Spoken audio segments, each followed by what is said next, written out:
Welcome to AsiaVerse, the podcast where we explore topics concerning policy, people, and the planet across Asia.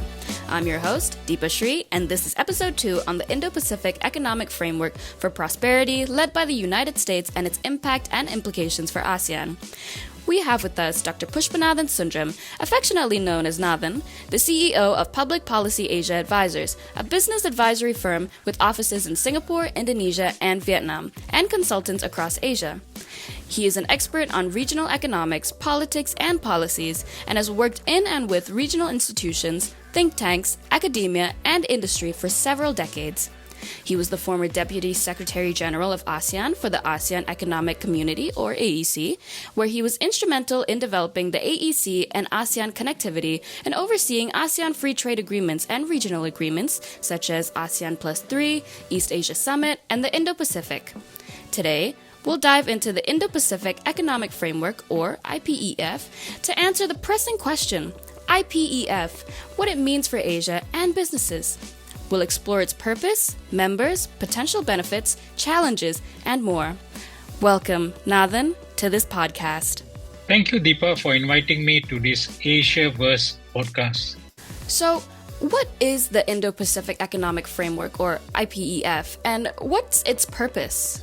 The IPEF is a strategic initiative launched by the United States on May 23, 2022 to strengthen economic partnerships in the Indo-Pacific region. It aims to create a comprehensive economic framework that enhances trade, improves supply chain resilience, foster clean energy, and promote fair economic practices. The primary goals are to boost economic growth, ensure equitable economic benefits, and address critical issues like climate change and digital trade. For example, through the IPEF, member countries can collaborate on reducing tariffs, simplifying custom procedures, and aligning regulations to make it easier for businesses to operate across borders. This harmonization can help small and medium enterprises in countries like Vietnam and Indonesia gain access to larger markets. Oh, that's interesting and important for Asia and the world. Who are the members of the IPEF? The IPEF includes a diverse group of countries from the Indo-Pacific region. The key members are the United States, Japan, South Korea, Australia, India, and several ASEAN countries such as Vietnam, Thailand, Indonesia, Malaysia, and Singapore. These countries joined the IPEF on May 23, 2022, except Fiji, which joined later in the month. All right, so what are the potential benefits of the IPEF for member countries? Could you elaborate on that? A very good question, Deepa. The IPEF offers numerous benefits for member countries. 1. Trade and investment. The IPEF boosts trade and attracts foreign investment by promoting regulatory harmonization and reducing trade barriers. Countries like Japan, South Korea, and ASEAN members stand to gain significantly from these initiatives. For example, streamlined custom procedures can reduce the time and cost for goods to move across border, benefiting exporters and importers alike. Second, supply chain resilience. The focus on improving supply chain resilience helps countries diversify their supply sources and reduce dependency on specific regions, particularly China.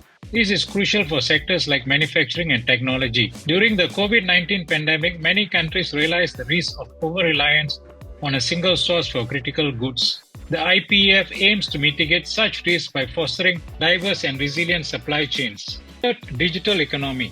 Emphasis on digital trade and innovation will benefit the growing digital economies of countries like India and Vietnam, fostering a conducive environment for startups and technical companies. For instance, initiatives to improve cybersecurity standards and data protection can build consumer trust and encourage more online transactions. Fourth, collaborative projects in renewable energy and sustainability will support countries like Australia in advancing their green economy goals and reducing carbon emissions. For example, joint investments in solar and wind energy projects can help reduce the carbon footprint of member countries and promote development. So, Deepa, these benefits illustrate the IPEF's comprehensive approach to addressing various economic and environmental challenges, thus fostering a more resilient and integrated Indo-Pacific region. Okay, so which countries and sectors are expected to benefit the most from the IPEF and why?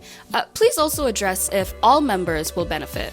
Deepa, the net effect is that every member will benefit from the IPEF, but to a varying degree. The countries and sectors expected to benefit the most from the IPEF include Japan and Korea. These countries have strong manufacturing and technological sectors, which will benefit the initiatives aimed at enhancing digital trade and innovation. For example, collaboration on developing 5G infrastructure can provide these countries with cutting-edge technology and market expansion. Second, Australia. Australia's clean energy sector stands to benefit from the IPEF initiatives focused on renewable energy and sustainability. Australia's expertise in solar and wind energy can be shared with other member countries to promote a regional shift towards green energy. Third, Southeast Asian countries, especially Vietnam, Thailand, and Indonesia. These countries will benefit from the regulatory harmonization and infrastructure development projects, enhancing connectivity and trade efficiency. For instance, improved port facilities and transportation networks can reduce logistical costs and improve market access. Next, I would say India. With its growing digital economy, India will benefit from initiatives promoting digital trade and cybersecurity, boosting its IT and services sector. Enhancing digital payment systems and e-commerce regulation can support India's ambition to become a global digital hub. So in essence, sectors like manufacturing, digital economy, clean energy and infrastructure will see significant benefits from the IPEF initiatives. Maintaining ASEAN's centrality is one of the most important considerations of ASEAN in any regional arrangement. So how does the IPEF impact ASEAN and its centrality in the region? ASEAN centrality is a crucial aspect of regional cooperation and economic integration. The IPEF aligns with ASEAN's goals by promoting inclusive and sustainable economic growth. However, it also presents challenges that ASEAN must navigate to maintain its central role. The IPEF supports ASEAN's vision as outlined in the ASEAN Outlook on the Indo-Pacific or AOIP, emphasizing openness, inclusivity, and the respect for international law. The AOIP aims to enhance cooperation in areas such as maritime security, economic connectivity, sustainable development, and social cultural ties. IPEF focus on trade facilitation, digital economy, and clean energy aligns with these priorities, providing a complementary framework for ASEAN's regional strategies. However, ASEAN must ensure that its member states are actively engaged in IPEF initiatives and that their interests are adequately represented. By doing so, ASEAN can leverage the IPEF to enhance regional integration and maintaining its centrality in the evolving Indo-Pacific economic landscape. IPEF is such a diverse grouping of countries. So, what are the main challenges facing the IPEF? Despite its potentials, the IPEF faces several challenges indeed. One, I would say, is diverse economic conditions. The varied economic conditions and priorities of member countries can complicate the implementation of uniform policies and initiatives. For instance, while some countries may prioritize digital trade, others may focus on infrastructure development. Second, geopolitical tensions. Regional geopolitical tensions, particularly with China's significant economic influence, present both competitive pressures and opportunities for balancing influence through the IPEF. Navigating these challenges require careful diplomacy and a commitment to mutual economic benefits. For example, some member countries may struggle to align their economic policies due to differing stages of economic development and national interests. Additionally, China's strategic and economic dominance in the region pose a challenge to the IPEF efforts to establish an alternative framework for cooperation. So, in a sense, understanding these challenges is crucial for businesses and policymakers to develop appropriate strategies that can effectively leverage the IPEF opportunities while mitigating potential risks. China's impact on geopolitics, economics, and trade are profound in the region. So, how does China's economic influence in the region impact the IPEF? China's significant economic influence in the Indo-Pacific region presents both challenges and opportunities for the IPEF members. On the one hand, China's dominance in regional trade and investment can create competitive pressures for IPEF member countries. On the other hand, the IPEF offers an alternative framework for economic cooperation that can complement and balance China's influence. For example, IPEF initiatives aimed at improving supply chain resilience can help member countries reduce their dependency on China's manufacturing and diversify their supply sources. During the COVID-19 pandemic, disruptions in Chinese supply chains highlighted the need for diversification. Additionally, promoting digital trade and innovation under the IPEF enhance the technological capabilities of member countries, allowing them to compete more effectively in the global market. China's Belt and Road Initiative, or BRI, significantly shapes region's economic landscape. The BRI aims to enhance global trade routes through massive infrastructure projects. While the BRI presents opportunities for developments, it also raises concern about debt dependency and geopolitical influence. The IPEF can offer a counterbalance to the BRI by providing alternative investment and trade opportunities that emphasizes fair and sustainable practices. This dual impact of China's economic influence, both direct trade and the BRI, underscores the strategic importance of the IPEF in providing a balanced and diversified economic partnership for the Indo-Pacific region. We have heard so much about the BRICS and the infrastructure developments in Asia and beyond. So, what is BRICS and how might it impact the IPEF? BRICS, initiated by Brazil, Russia, India, China, and South Africa, is an economic bloc focused on enhancing cooperation among its members, promoting economic growth, and increasing their influence in global affairs. The potential expansion of BRICS to include countries like Malaysia, Thailand, and Indonesia presents a very complex dynamic for the IPEF. So, what is the impact of BRICS on IPEF? I would say several key points here. One, competitive pressure. The inclusion of ASEAN countries in BRICS can create competitive pressure on the IPEF members, particularly in areas like trade and investment. Second, economic diversification. Countries joining BRICS might benefit from diverse economic partnership, reduce their reliance on traditional Western allies. Third, of course, will be geopolitical influence. The expanding influence of BRICS could challenge the strategic objectives of IPEF, especially in balancing China's economic dominance in the region.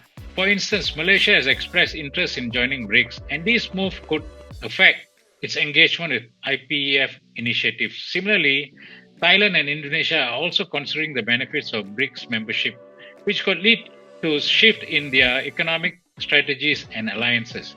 In summary, while BRICS offer opportunities for economic diversification and cooperation, it also presents competitive challenges for the IPEF, necessitating careful strategic planning and engagement from all member states. You know, one of the main thrusts of IPEF is technology. So, what role does technology really play in the IPEF arrangement here? Technology is a central pillar of the IPEF, particularly in enhancing digital trade and cybersecurity.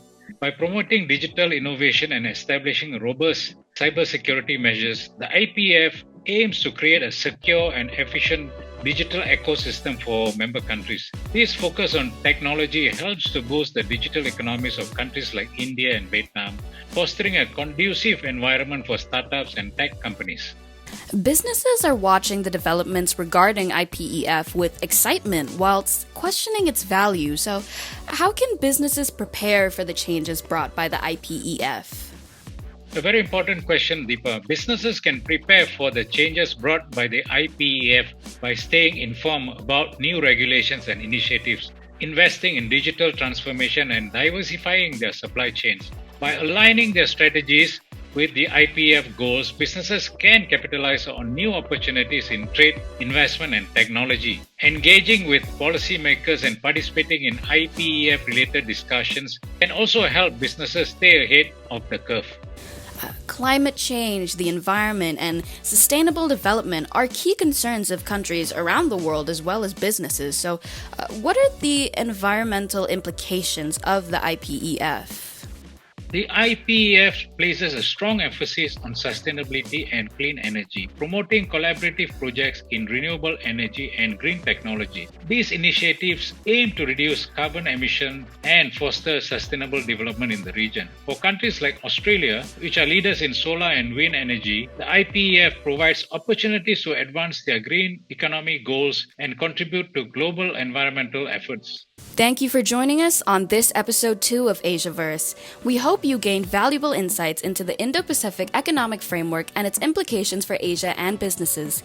Stay tuned for our next episode where we'll continue to explore the critical issues shaping Asia.